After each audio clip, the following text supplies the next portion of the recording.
we are going to do oil system layout. Again, this is just a basic layout. It's not what you will find on the aircraft, but we are going to do the system which is as similar to CJ610 engine. Okay, these are the type of the engine which are installed onto the Learjet aircraft. So first component in any oil system should be the oil tank. So this is the oil tank. I'm not drawing all other things, that is there is a side gauge, there is a dipstick indicator. You should understand this is a oil tank. After the oil tank, the oil goes into the pressure pump. Okay, so the oil goes into what? Pressure pump. I'm writing here PP as a pressure pump. Okay, this part here is a scavenger pump. Okay, we'll come to the scavenger part later. Just understand, oil comes over here and oil is going into what? Pressure pump. Pressure pump is the same type of a gear pump which we studied. Okay, it creates the pressure of the fluid. After the pressure pump, the oil will go into the oil filter, very much required. Okay, because pump is the part which is rotating. So when it rotates, what it will create is it will create a lot of wear and tear will happen. So if a lot of wear and tear is happening, what happens is there can be a contamination. So to remove the contamination, we have got the oil filter, and just to ensure that that the oil filter is properly working, we have got a small bypass valve. So I'm showing it like this here. This is what? Bypass valve. So bypass valve ensures that there is always a supply of the oil even if the filter is clogged.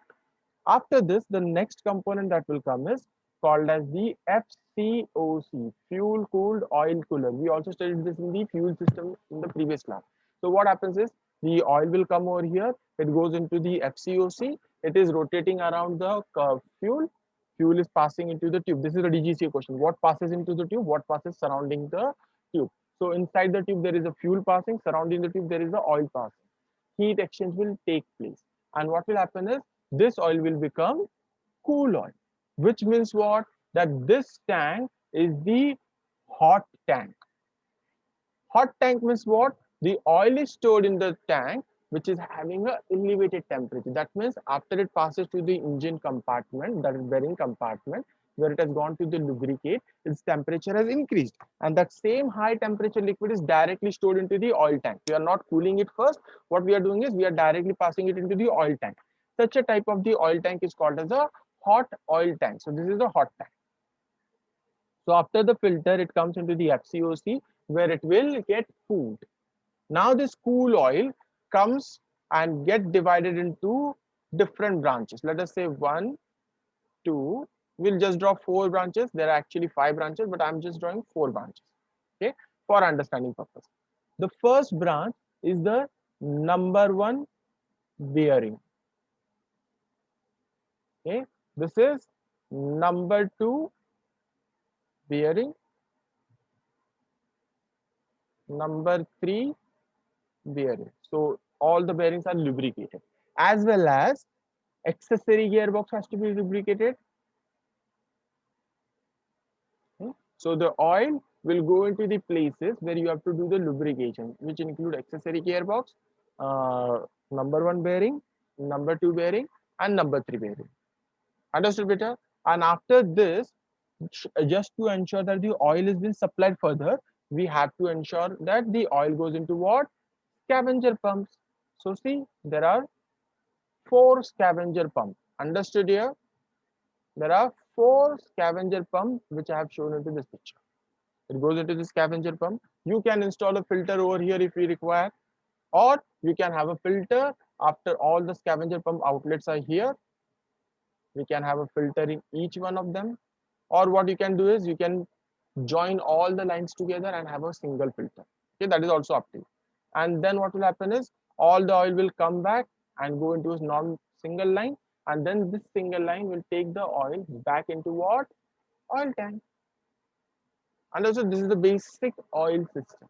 So what is happening over here is oil is stored into the oil tank. From the oil tank, the oil will come under the pressure. Oil will come over here and will enter the pressure pump. Function of the pressure pump is to create the pressure. It creates the high pressure and passes the liquid further. since there can be a wear and tear in the pressure pump, what will happen is the components are rubbing against each other inside a pressure pump. There can be a wear and tear. This wear and tear can put minute particles in the oil which can damage the components into the downline. So to prevent this damage, what I have to do is I have to ensure that I pass it to the oil filter. So the filtered oil will go into the FCOC. If the oil filter has to be protected, okay, that means if it gets clogged, I still require the oil to go further down the line. So for that reason, I have ensured that there is a bypass valve. After this, there is an FCOC. FCOC is the fuel cooled oil cooler, which ensures that the using the fuel, I will cool the oil. That means what? If FCOC is here before the bearing compartment, if FCOC is before the bearing compartment, that means the type of tank inside the oil system is the hot oil tank. Then what happens is FCOC will supply pressure will go over here. From here, the pressure will enter into the accessory gearbox bearing. Since there are three bearings, so three bearing compartment. Each of them will have their own separate pump to take them out. So these are the scavenger pump, and each of them has a filter. And from this, the oil is collected into the normal manifold, and from that manifold, it is passed back into the oil tank. Now see what are things extra have to be added. This FCOC can also have a bypass valve. Okay, what this bypass valve will ensure that whenever the temperature of the oil is below the temperature specified, okay, if the already cool oil is coming over here, what this means is if the already cool oil is coming over here, it will not allow it to pass through FCOC to further cool it. Okay, if the temperature is less, it will not pass through, it will not allow the oil to go through FCOC. It will bypass. So it is called as the thermostat bypass valve in that case. Okay, I have just marked here bypass valve, but just understand that it is a thermostat bypass valve. That means the temperature is the one which is taking the thing into consideration. Also, if suppose my FCOC is faulty, I will have another bypass valve which ensures that the oil is further passed. Understood? So there are two types of bypass valve at FCOC. One is the temperature regulated. Another one is if the FCOC is faulty or kind of there is a damage into the FCOC, this bypass valve will open and allow the fuel to go into the further line. Okay. Next thing, what I told you is there should be the air pressure here in the oil tank. 5 psi pressure bataya tha na beta. So what the manufacturer will do is that he will ensure that the same pressure, okay, same pressure is available in your bearing compartments. This is air pressure we are talking about. Okay, same pressure is available in your all bearing compartment. This is called as the breather system. We just studied in the bearing compartment that the pressure port is there from where the pressurized air is coming. This is the breather port. Pressurized air is coming, and same pressure is also available into the oil tank. So there should be the same pressure, then only the oil will go further. If there is a difference in the pressure, oil will not go further. That completes your basic oil layout. Now, just to make a variation over here, suppose I don't want my FCOC, I don't want my oil tank to be a hot oil tank.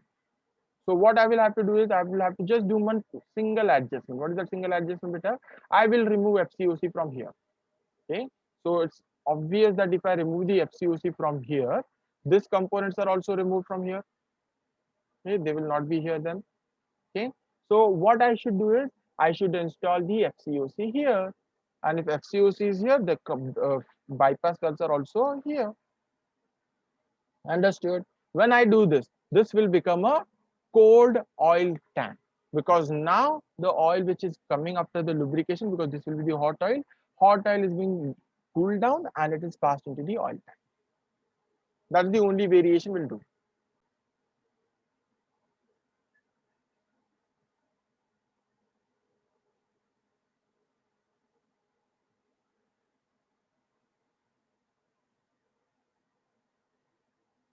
Okay, let's start now.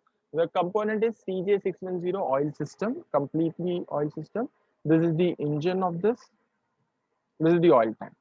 So in the oil tank, oil will be stored. From here, high pressure, this is the hot oil tank, as I've already told you. Oil will come over here. From here, it is going into what? Pressure pump, P1's pressure pump. Okay. This pressure pump will create a high pressure. This high pressure liquid will come out from here. You can see there are two outlets. One is going on the right hand side, another one is going on the left hand side. Left hand side is basically a pressure relief valve. We just saw it in the previous diagram also, that in the gear type pump, there is always a pressure relief valve because it's a positive displacement pump. So if on the down line there is a high pressure, that high pressure has to be relieved. Hence we have got a pressure relief valve. Then what will happen is this pressure will pass into the oil cooler. Oil cooler means FCOC. Okay, if FCOC is not working properly, if there is some problem in the FCOC, we have got a bypass valve, which ensures that the oil is always present in the further line. Then it is going into what? Oil filter. Again, see, you can see there is a bypass valve with the oil filter gets clogged. From here, the oil will come over here. This is the line which we are tracing. Oil is coming here, and then it first divided into the two sections. First, it will go into the accessory gearbox. Second section it comes, it divides again into two parts. For next one is the transfer gearbox. In this engine, there are two types of gearbox: accessory gearbox and the transfer gearbox. So first it went into the accessory gearbox. Second jet, this is the jet. Second oil jet brought it into the transfer gearbox, and then this line comes, divides into three parts: number one bearing, number two bearing, number three bearing. These bearings are similar to the bearing compartment as we have done in the previous class. Okay तो वहां पर bearing compartment में जाएगा बेटा, उसको lubricate करेगा. And this line, can you see this line connected to the scavenger pump, this second one, scavenger pump. From the transfer gearbox, this line. From the number two bearing compartment, this line. Number three bearing compartment, this. So there are five scavenger pumps because there are five bearing compartments to be lubricated. From each of them, we are bringing the oil into the pump. You can have a filter or you don't have a filter, that is up to the manufacturer, but basically there should be a filter which is not shown in the diagram. Then what happens is this supply gets collected and gets supplied back into the oil tank. This dotted line over here is showing that there is a breather pressure available. As I've already taught you what is the breather pressure work, so this is the breather pressure available. That is how the oil system of the CJ610 engine works. That completes this